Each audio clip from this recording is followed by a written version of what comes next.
Peace, Chiefs and Deers. It's Bronzebird here with another video. Before I begin, like and subscribe. Thank you. So I want to keep this video brief. I figured I'd just give my viewpoint and my pointer, something that I've been pondering on for the last couple of weeks. I know I've just been letting it fester, but I definitely think for sure that people should be very much aware about their surroundings and also about the radiation we consume, especially if you live in a metropolitan area such as myself. Um, yeah, I think for sure, these days a lot of people are getting into, being very conscious and aware about how the Wi-Fi, for example, the radiations and all these different things do affect our behavior. And just the fact of the matter that a lot of us, usually guilty as charged, that we sleep with our electronics beside of us, which is the point, right? And the thing about it is, it can invoke a lot of different things. In my opinion, I believe that electronics can invoke this whole entire feeling of laziness or just feeling like you don't understand or you're confused about all these different things. So I just wanted to react to an article I seen a couple of weeks ago, and which I'll give my opinion on, and which I think is amazing because it's something worthwhile mentioning. So Pete,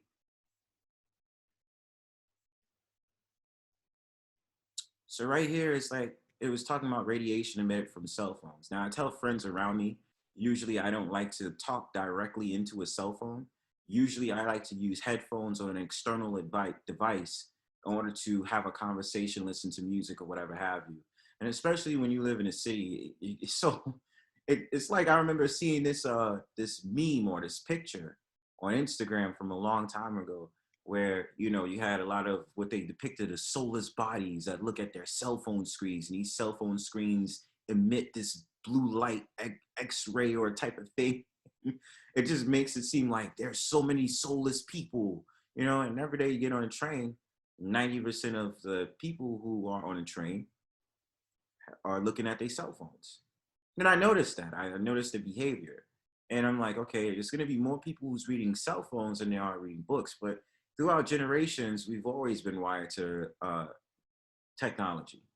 Back in the 80s, 90s, it was cassette tapes, it was CD players, and all these different things. So we adapt with the technology at large regardless. But these days, because everything is so accessible by looking at a screen and things is virtual, then what it is what it is. And then, certain people getting shocked into VR.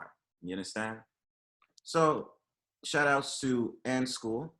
How much radiation is emitted by popular smartphones? All right. And this is the graph, or this is the depiction right here.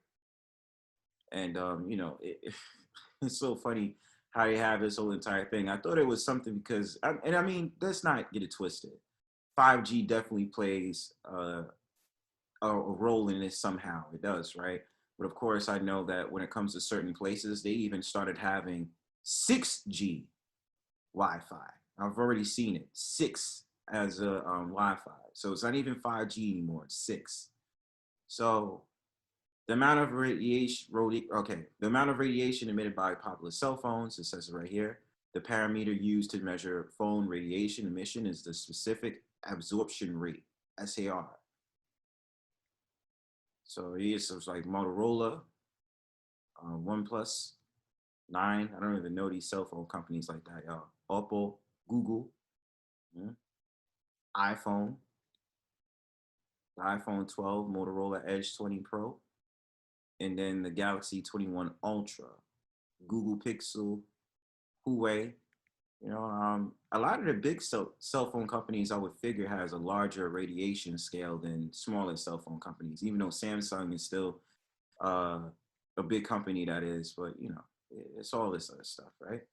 Radiation emissions of popular smartphones. Smartphones have become an integral part of our everyday lives, from work and school to daily tasks.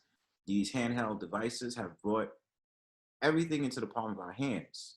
Most people spend 5 to 6 hours on their phone each day, and given that our phones emit a tiny amount of radiation, yeah, right, we're exposing ourselves to radiations for hours each day, but different phones emit different amounts of radiation. With the help of data collected by the German Federal Office of Radiation Protection, we visualize the radiation emission of some popular smartphones in the market today. Radiation and SAR values of smartphones. Smartphones and other mobile devices emit tiny amounts of radio frequency radiation. Humans can absorb this radiation when the smartphones is being used or lying dormant anywhere near our bodies. The parameter used to measure phone radiation emissions is the specific absorption rate, SAR. It is a unit of measurement that represents the quantity of electromagnetic energy absorbed by the body when using a mobile device. The Council of European Union has set radiation standards for cell phones at 2 watts per kilogram, measured over the 10 grams of tissue that is absorbing the most signal. SAR values are calculated at the ear, speaking on the phone, and at the body, kept in your pocket. For the purpose of this article, we've used the former calculations. Smartphones with the highest levels of radiation emissions. The Motorola Edge has the highest radiation emissions with the SAR value of 1.79 watts of radiations per kilogram. That's significantly higher than most other smartphones models in the market today and close to its limits set by the EU for cell phones. Coming in second is the Axon 11 5G by ZTE with 1.59, followed by the OnePlus 6T at a close third with 1.55 watts per kilogram. The Sony Xperia AX2 Plus with 1.41, and the Google Pixel 3 XL and 3A XL at 1.39 round out the top 5. So you see how it has all this. And what I will be doing is I want to conduct a study where I want to also, and this is just talking about merely just other cell phones with the lowest as compared to the highest, right? I want to be able to see the effects on the body and the mind from radiations through the cell phone. So keep that in check for the videos I have this week.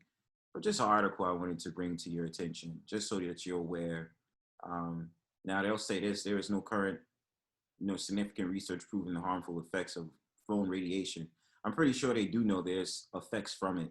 Despite this, people are in contact with their devices for extended periods can at least quantify their radiation exposure and make choices about which brands serve their needs.